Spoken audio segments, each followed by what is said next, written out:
Have a gut feeling. Am I paranoid? I have deep gut feeling that my wife is cheating on me. I've asked her about it, and she denies it and says she would never do that. I mean, honestly, who would openly admit to cheating? Especially, if the other person did not have anything but a gut feeling. That said, I have a fairly good track record with my gut feelings often being correct. So, I am asking the powers of Reddit to figure this out. To people who've been cheated on, did you have a gut feeling it was happening? To people who've cheated, what would have been one thing that would have caught you? To everyone, am I just paranoid? Update.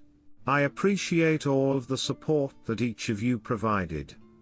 After about a month of keeping quiet and monitoring, I have found nothing. There has not been an out-of-place text message, email, or phone call. No dating chat apps have ever been downloaded. I've gone through her personal emails. I did not realize before, but we have the State Farm Dive Safe. So I can see everywhere her vehicle goes. There has been absolutely nothing out of the ordinary. The only place that I cannot check is at her work, i.e. the hospital. If there was anything going on, it would be here. Her hospital is a smaller hospital and it does not have easily accessible rooms, like overnight rooms for doctors. She also works the day shift. Both of these are important, as it would indicate that she would have to put in a fair amount of effort to sneak off the floor. That said, it's not off the table. If anyone has any advice on how I could monitor what happens at her work, it would be much appreciated. Redditors' reactions update after. Redditor 1, trust your gut and remain silenced. Every cheater will slip and expose themselves with time due to them being so comfortable with the way they are doing it. If you want proof, change up your schedule on everything you do, including plans on the last minute without explanation to her, and watch how it all comes out. Asking will not reveal anything, change of habit will show you what you want to know. Good luck. Redditor follow-up. Exactly this, the greatest enemy to infidelity is unpredictability. Redditor 2, say nothing about it anymore. Then observe. Does she hide your phone? Is she always texting? Does she go in another room to talk quietly to the other person? If she is on the phone, does she say as you walk into the "I'll phone you back later"? Have you checked her phone records and media? Above all, do not bring the subject up again, just gather your info till needed. Can you look through her phone? Answer, she's on her phone constantly. She is always texting. I have checked her phone. But nothing seems to be out of the ordinary. Just messages to co-workers about work, and messages to her family parents. Redditor 3, don't ask her about it again and go on with life as normal, but trust your gut. Then turn into the best investigator you can think of. Put a VAR in her car. Monitor her location and phone record. Observe her phone activity and how protective she is of her phone. Her grooming habits and dress when she goes out. Also check her car for another phone if she isn't being overly protective of her phone. If you can afford it, hire a PI. They are worth the money. Redditor follow-up, comment I saw on another post. Guy suspected his wife was stepping out. Hired a PI to investigate. PI told him to pick up a new hobby. One where he would be gone at the same time, for the same amount of time, on the same day, every week. The PI then just staked out the house at that time, and sure enough, the other dude was coming over shortly after the husband left. Update, evidence from wife's old phone. I 28M have been married to my wife 27F since 2020, and we began dating in the summer of 2016. We met while she lived for the summer in my city for an internship. She went back to finish her senior year in college, as I finished mine. At the end of college, she ended up getting a job back down in my city and made the move here with me. In the past year, I had a suspicion that something was up, and made a post about it on this subreddit. During that, many of you recommended that I investigate and track her, and up until now I have found absolutely nothing out of the ordinary. However, I did remember that she had an old phone that she had kept once we both upgraded our phones. I plugged it in and was able to scroll back through the older messages that are no longer on her new phone. What I found was very obvious red flags. I found that she consistently stayed in touch over the top, flirting with several other men during our early years of dating. 2 during her college years, and 1 she stayed in touch with even after she made the move down with me. This is the guy I am very sure she did something with. They are both nurses and had a thing right before we met. He ended up moving away, and she traveled down to my city and met me. Once that happened, they stopped texting for a year until out of the blue my now wife reached back out to him. She shared a small life update, wished him well, told him she saw someone who looked like him and that she missed him. She was obviously flirting with him. He flirted right back. She eats it up. He tells her he is looking for a new job somewhere and she suggests our city. The conversation goes back and forth a few more times and it drops. In 6 months later, my guy pops up again with a text asking which hospital in our city my now wife works at, because he has just moved to our city. Now he is looking to apply to hospitals around the city. She seems very excited. That is when the texts go cold, almost like the conversation abruptly ends. And then she sends a random text later letting him know she called him to ask which hospital he chose. That is where the trail goes cold. The problem is now it is 4 years later. I do not have any evidence that anything happened between them. Maybe nothing did. Realizing that I have no way to ever know the truth, I did the thing that no one should do. I confronted her about it. She denied. I read the texts to her. She looked like an irritated deer in the headlights. She just kept staring. I said we were dating and living together. Why was she flirting with him? She said nothing ever happened and just continued to stare at me, like, is there anything else you? I asked her if she ever spoke to him again after those texts. She said she never saw him or spoke to him after. She said he worked in the ER, and they never saw each other. Literally none of the texts said he worked in the ER. There must have been other conversations with him.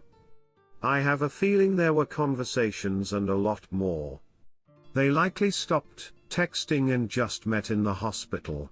Fast forward to today. My wife is now pregnant.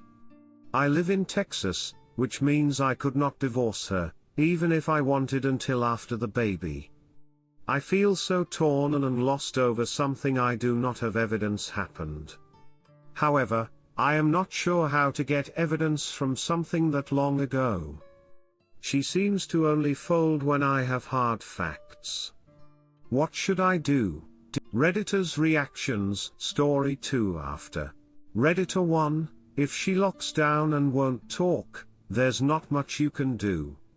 Some experienced pies can dig up info, but if you're filing for divorce, is it really worth it? If she's hiding stuff currently, a pie may benefit you. I would suggest getting a DNA test. She'll probably fight you on it, but better to be safe than sorry, and tell her, since she won't communicate with you, then you can't help but think what else she may be covering up.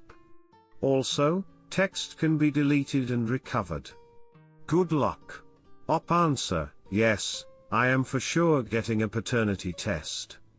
I will not sign the papers without one. Not sure yet if divorce is in the cards. But I have done a little research. It's her lack of any detail that also gets me. Like most of us, she gets very defensive of when she did not do something or when she needs to clear her name. With this it's like I am talking to a stone wall. Very short abrupt answers, followed by staring. Redditor 2, I don't understand the people who are commenting and calling you insecure. You have concrete proof that she was sneaking behind your back and engaging in conversations with a man who she kept you in the dark about. Concealment of inappropriate behavior is infidelity. Redditor follow-up, right. I'm reading the comments and I'm like, if what dude says is true, she definitely deleted texts between them. Redditor 3, for all who are staying it's not cheating, perhaps you're right or perhaps you're wrong. That is what he is trying to find out. The last thing anyone would want to happen is if he finds out years later that she cheated and now his life is even more intertwined with her, not to mention the wasted years of living with a cheat. Redditor follow-up, she 100% is cheating. It's up to him how long he wants to drag out the heartache. Story 2, cheated on while deployed overseas. This is an old story so you can expect it to be a bit long. I guess the best place to start is the backstory. I was in the Marines for a little over a year when we met, and she was in her first year of college. I had come home on leave for Christmas, and you may assume that when I come home my friends try and throw a party to welcome me back. Being in the infantry, I don't get to come home much, so they try to make a big deal about it. We met at the party. She was a friend of someone I knew from high school. We ended up talking for a while and swapped numbers. Not much else happened that night. The following day we texted back and forth and ended up planning to go on a date the day before I have to go back. The date went well, and we found we have a lot of things in common and we wanted to keep talking, but we also agreed to not put a label on it. Small note: a few months before her and I met my high school sweetheart and I split because she cheated, so I had no want to date anyone. Fast forward a few months to spring break. My unit is in the middle of a workup for our deployment, a week in the barracks and a week in the field training, but most of the time we have weekends to ourselves. She wanted to come down with her friends and spend a week at Myrtle Beach, about an hour's drive, so on the weekend me and a few friends decided to drive down and meet up with them and party. It was great. We hooked up and hung out a lot, and by the end of the weekend we became official. Pre-deployment leave came around and I spent 3 weeks home saying goodbyes, I love yous, and making sure everything would be okay if I didn't make it home. We spent almost every day together. She went with me to see my grandparents, aunts and uncles, cousins and friends. She was the driving force, telling me I need to go see everyone. We had even spent some time with her family. I had talked to them when her and I were on FaceTime, but it was the first time we had actually met each other. But her family had already liked me. It all went over very well. Next thing you know, I'm in small fob in Afghanistan getting shot at. We only had one sat phone for the whole platoon, so I didn't get a lot of time with it, and when I did it wasn't for long, so I had to rotate my time between my parents and her. I knew my parents would call everyone else for me, so it was just them. I always called on Friday nights their time, and it was a week I would call her, so I called, no answer. I called again, no answer. The third time I called she picked up. There was a lot of background noise, so I asked if she was busy and she said she's at a party. I told her it was no big deal, that everything was fine with me, and she should go enjoy herself. Right after I said that, some guy called out to her, and she said she had to go and hung up.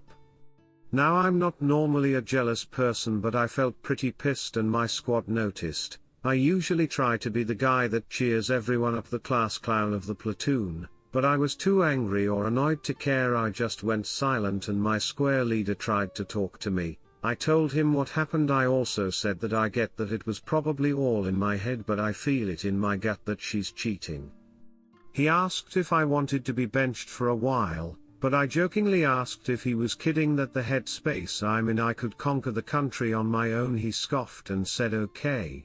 A few days later we were conducting a patrol. We were in a spot on the road that is known to have IEDs. My team was told to walk ahead of the vehicles to look for anything that might indicate that something was there, like wires, overturned dirt or stacked rocks.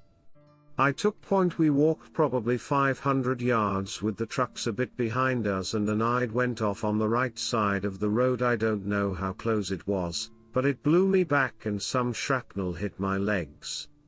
I don't really know how to explain this, but it was like an out-of-body experience. I could see my body on the ground, such an odd feeling. I snapped back and turned my head and could see my corpsman and my team starting to run to me as another IED went off on the left side that picked me up and threw me onto my face. I don't remember this next part, but my corpsman told me that when he got to me, I muttered Jesus Christ twice. My parents were notified what had happened, but on my pre-deployment leave I told my father if I get wounded not to tell her. I just didn't want her to worry, and he agreed. I spent some time in a hospital, but most my wounds, brain injury, couldn't really be treated, so eventually I got to go home. I told my GFS parents I was sent home and they wanted to surprise her. I agreed. Like I said in the beginning of this essay, she was in college about an hour away, so we drove up and it arrived around 10:30 p.m. Her parents had a key, so they opened the door. Her parents lead the way to her room and opened the door. We had all gotten in and flipped the lights on. We noticed another person in her bed.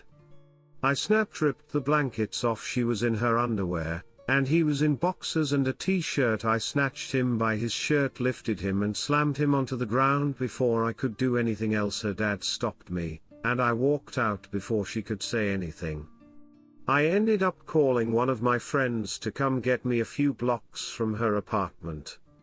Her and her parents called repeatedly, but I just texted her mom and told her that a friend is coming to get me, and they all stopped. The following months, while doing PT and being diagnosed with TBI, she tried to worm her way back into my life, but I had to remind myself of that day and how it felt to see that all the time. We talked once and I asked her how it started, and she told me they first hooked up at a party, and I asked, was it the night I called you, and she responded yes. It actually made me kind of happy to know how much I should trust my gut. If you're in the military, remember Jody is real. It's better to just be single. Sorry for the long read, just wanted to put this out there, finally get it off my chest. It's been years, but it still stings a bit. I've had relationships since then, but they never go over well. The damage she did to me was worse than any of the wounds I received on the battlefield. I no longer have the ability to trust or to fully commit to anyone. Redditor's reactions.